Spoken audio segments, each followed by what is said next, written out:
Good day, I'm Samantha Allen and this is your JIS News for Thursday, February 6. Government is predicting that the Jamaican economy will again expand in the January to March quarter. Finance Minister Dr. Peter Phillips made that assertion while updating diplomats Wednesday on the government's economic reform program. Details from Andrea Chisholm. The Jamaican economy has been modestly expanding since the third quarter of 2013, recording almost 1% growth. And with the government's economic reform program gaining traction, further growth is expected in the quarter ending December 2013 as well as the present quarter. The Finance Minister pointed to the expected growth areas.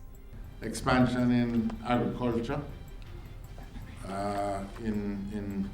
which annualized has grown at more than 5% over the period, significantly in mining, tourism, and other services, business process operations,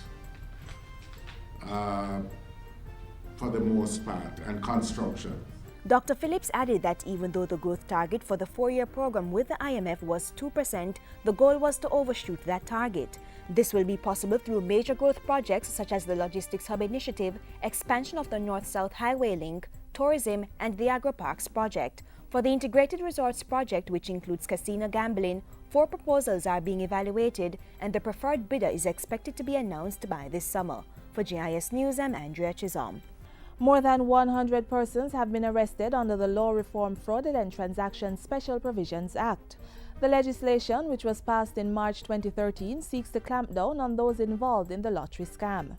And every case so far that has come to court has resulted in convictions. The National Security Minister, Peter Bunting, who was addressing the diplomatic corps on Wednesday, added that Parliament would begin debating the anti-gang bill next Tuesday. The bill, entitled the Criminal Justice Suppression of Criminal Organizations Act 2013, is aimed at dismantling criminal gangs to combat organized crime. The Health Ministry is dispatching more registration forms to accommodate the tremendous response to the launch of the Government of Jamaica GOJ Health Card. It was launched on Friday, January 31, and registration began on February 3 in all public health facilities, the Ministry of Health's head office, and the National Health Fund.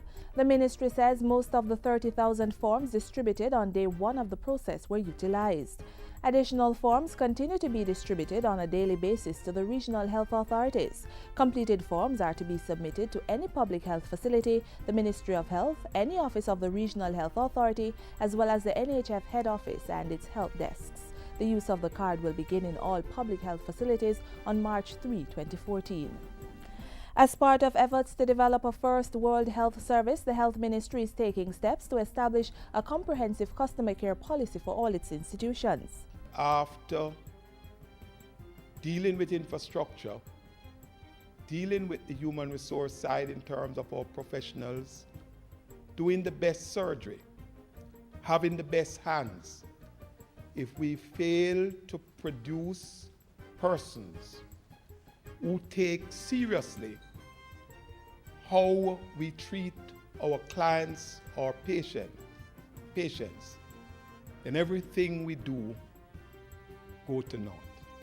The Health Minister made the disclosure while addressing a recent banquet in celebration of the National Health Fund, the NHF's 10th anniversary. He urged individuals to place greater focus on adopting a healthy lifestyle to have a greater chance of preventing chronic illnesses. We have to start to put more focus on prevention, which will have important repercussions,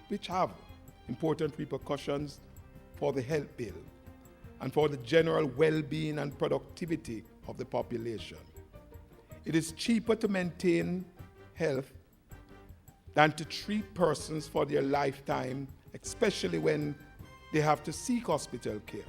Since its inception, the NHF has disbursed more than $27 billion in health benefits and health promotion. Agriculture and Fisheries Minister Roger Clarke says government is now exploring avenues to capitalize on the export of mangoes. The minister recently revealed that United States authorities have given Jamaica the go-ahead to export mangoes to that country. That, he says, presents an investment opportunity for the setting up of a hot wash plant through which the mangoes must go before being exported. He tells JIS News that the ministry is looking to find an investor to put up that plant. Minister Clarke made the disclosure after successfully mediating between between yam farmers and exporters for a price increase for the growers. As a result, farmers will now get $40 per pound of yam instead of $35.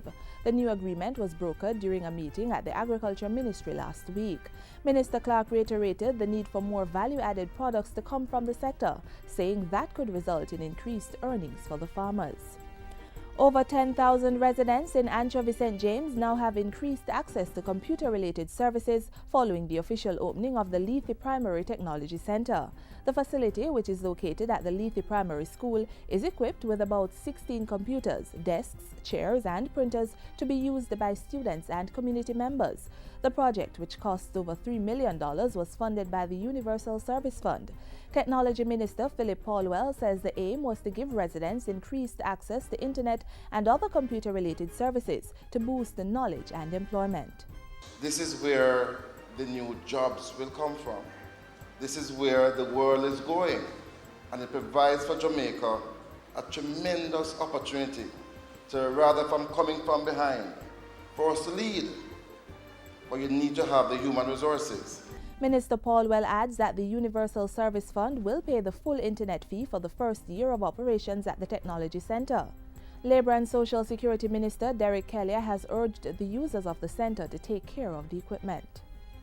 840 state-of-the-art computer systems are to be implemented in libraries and information centers across the island, courtesy of the Jamaica Library Service. The announcement was made by Permanent Secretary in the Ministry of Education, Elaine Foster Allen. She was addressing the recent opening ceremony for the Library and Information Association of Jamaica Conference. We want to ensure that this Jamaica Library Service, which is the largest single provider of free access to computers, to the internet, and to all the resources that are available, continue to work in the interest of Jamaica. Mrs. Foster Allen encouraged the Library Service to remain current and provide critical information on topical issues such as the Global Logistics Hub Initiative and the uses of marijuana. The conference was held under the theme Harnessing Information for National Development. State Minister of Tourism and Entertainment Damian Crawford has called on Jamaica's young men to develop a greater sense of responsibility and contribute to nation building.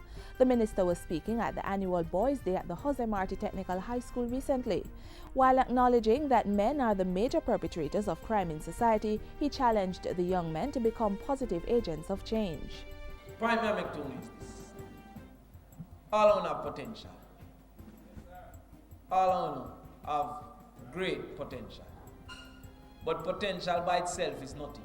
If you don't focus on making yourself capable, if you don't focus on making yourself better in school, then you're going to enjoy 5 years and suffer 50 years. Strategies to address climate change have intensified globally as a key international agreement addressing the reduction of greenhouse gas emissions is to be adopted by nations across the globe by 2015. Climate Change Minister Robert Pickersgill disclosed the news recently while reporting on the major outcomes of the 19th Conference of Parties on Climate Change held in Warsaw, Poland late last year. He said the United Nations agreed to either start or increase its preparation for the national contribution to this new agreement. That agreement will have a legal form and will be applicable to all. It is expected to enter into force in 2020. Low emitters such as Jamaica and other small island developing states as well as least developed countries should be given special considerations.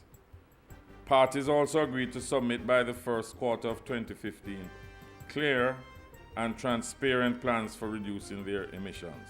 And finally, 4 new members of the land surveying profession were officially commissioned recently and presented with their certificates by the Minister with Portfolio Responsibility for Land, Robert Pickersgill. He pointed out that surveyors had a vital role to play in the land titling program of the government.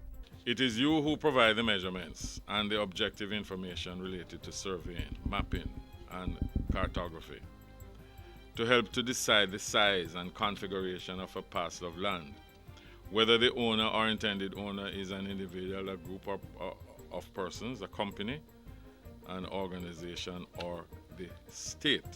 Minister Pickersgill urged the new practitioners to procure the necessary GPS equipment as soon as possible to better utilize the services of the government's virtual reference station. And that's it for JIS News today. I'm Samantha Allen. Thanks for watching.